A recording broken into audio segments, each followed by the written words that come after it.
1.2 million dollar کی annual income, یعنی 30 کروڑ روپے صرف اس لائٹ ہاؤس کی نگرانی کے لیے۔ کیا آپ میں اتنی ہمت ہے کہ یہ نوکری کر سکیں؟ آپ کا کوئی باس نہیں ہوگا جو آپ پہ نظر رکھے۔ جب آپ یہاں کام کر رہے ہوں گے، جب دل کرے آرام سے سو جائیں، آرام سے اٹھیں، ویو کا مزہ لیں، فشنگ کریں، جو کرنا ہے کریں۔ آپ کا کام صرف یہ یقینی بنانا ہوگا کہ لائٹ ہاؤس کے اوپر والی لائٹ صحیح سے کام کرتی رہے۔ بس یہی کام ہے۔ 30 کروڑ صرف ایک لائٹ ہاؤس کو دیکھنے کے لیے ملیں گے کہ وہ صحیح سے کام کرتی رہے۔ لیکن بدقسمتی سے اچھی خبر یہیں ختم ہوتی ہے اور بری خبر کا آغاز ہوتا ہے۔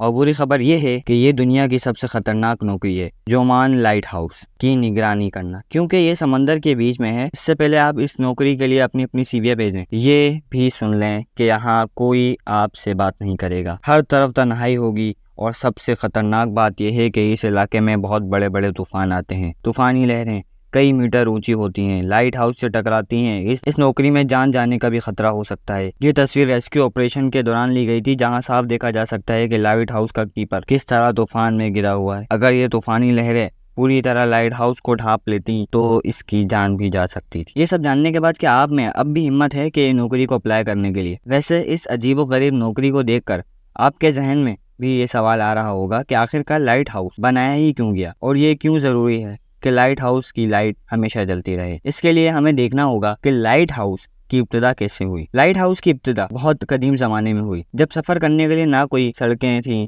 اور نہ ہی گاڑیاں۔ طویل سفر کے لیے سب سے بہترین راستہ پانی تھا۔ ایک آدمی تھا جس کا نام کیپٹن مارسیس تھا، جو اپنے خطرناک سمندری سفر کے لیے جانا جاتا تھا۔ اس کے ساتھ ایک واقعہ پیش آیا۔ اس زمانے میں جہاں لکڑی کے جہاز بنا کرتے تھے، اور ایک رات کیپٹن بہت اندھیری جگہ سے گزر رہا تھا۔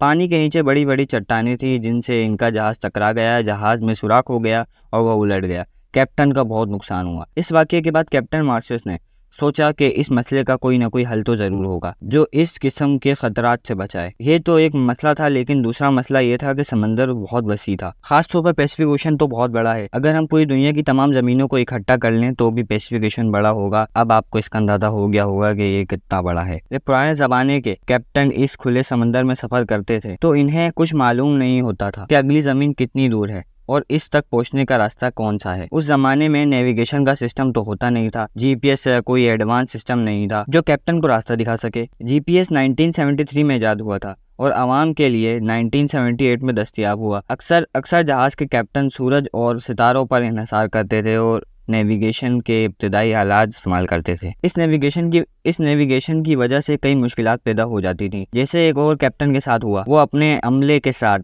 پیسفک اوشن کی عبور کر رہے تھے۔ رات میں اچانک بادل چھا گیا اور ستارے نظر نہیں آنے لگے۔ وہ راستہ بھٹک گیا اور پھر ایک خوفناک طوفان آ جاتا ہے۔ صبح ہوتے ہی لوگ سمندر کے بیچوں بیچ گم ہو جاتے ہیں۔ ان کے پاس نہ کھانے کو کچھ تھا نہ پینے کو، پیاس کی شدت سے ان کا برا حال تھا، اور سمندر کا پانی جو کہ بہت زیادہ نمکین ہوتا ہے انسان کے لیے قابل استعمال نہیں ہوتا۔ اس پانی کے پینے سے موت بھی واقع ہو سکتی ہے۔ بہت سے عملے کے ارکان مر جاتے ہیں اور کیپٹن کو بڑی مشکل سے زمین ملتی ہے۔ اس طرح کے واقعات نے لائٹ ہاؤس کی ضرورت کو جنم دیا۔ دنیا کا پہلا لائٹ ہاؤس مصر کے میڈیٹرینین کے کنارے واقع قدیم شہر اسکندریہ میں بنایا گیا۔ وہاں کے حکمران نے سمندری کے تجارت کے راستوں کی حفاظت کے لیے ایک عظیم منصوبہ بنایا۔ یہ لائٹ ہاؤس فیروس آف الیگزینڈرا کہلاتا ہے اور اس کی اونچائی 384 فٹ تھی۔ اسے سفید سنگ مرمر سے بنایا گیا اور اس کے اوپر ایک بہت بڑی آگ جلتی تھی جو ہر وقت لکڑی اور تیل سے روشن رہتی تھی۔ یہ لائٹ ہاؤس دنیا کے 7 عجوبوں میں بھی شمار ہوتا تھا، لیکن صرف اس کا بڑا ہونے کی وجہ سے نہیں بلکہ اس کے پیچھے تھی اس کی شاندار ڈیزائن کی بدولت۔ اس لائٹ ہاؤس کو بنانے کے لیے ماہر آرکیٹیکٹس کو بلایا گیا۔ جیسے ہی لائٹ ہاؤس بنا، دور دراز کے کیپٹن نے راحت کا سانس لیا، کیونکہ اب انہیں پتھریلے سمندر کے خطرات کا سامنا نہیں کرنا پڑتا تھا۔ یہ لائٹ ہاؤس ایک حفاظتی علامت بن گیا اور اس کے بعد لائٹ ہاؤس کا تصور پوری دنیا میں پھیل گیا۔ پہلے زمانے میں یہ لائٹ ہاؤس زیادہ تر ساحلوں میں بنائے جاتے تھے، لیکن وقت کے گزرنے کے ساتھ ساتھ سمندری تجارت میں اضافہ ہوا تو سمندری اندرونی راستوں جہاں چٹانیں پانی کے قریب ہوتی تھی وہاں یہ لائٹ ہاؤس بنائے جاتے تھے۔ شروع میں لائٹ ہاؤس میں آگ جلتی تھی، لیکن یہ طریقہ کار زیادہ عملی نہیں تھا کیونکہ ہر وقت لکڑی، تیل اور کوئلہ فراہم کرنا مشکل تھا۔ بعد میں موم بتیاں، گیس لیمپ اور ٹیل لیمپ بھی استعمال کیے گئے، لیکن ان کی روشنی زیادہ دور تک نہیں پہنچتی تھی۔ پھر جب بجلی پیدا ہوئی اور لائٹ ہاؤس میں بلب کی ایجاد ہوئی تو یہ لائٹ ہاؤس بھی بجلی پر منتقل ہو گئے، کیونکہ ان کی روشنی زیادہ ہوتی تھی، لیکن اصل مسئلہ یہ تھا کہ روشنی کو میلوں دور تک پہنچانا تھا۔ اس کا حل لینسز میں موجود تھا، اس لیے لینسز کی کھوج کری گئی۔ انجینئرز کو جلد ہی احساس ہوا کہ اگر روشنی بڑھانی ہے اور زیادہ دور تک پہنچانی ہے، اگر لینس کی روشنی کو سامنے رکھا جائے تو روشنی کو اور زیادہ مرکوز کیا جا سکتا ہے۔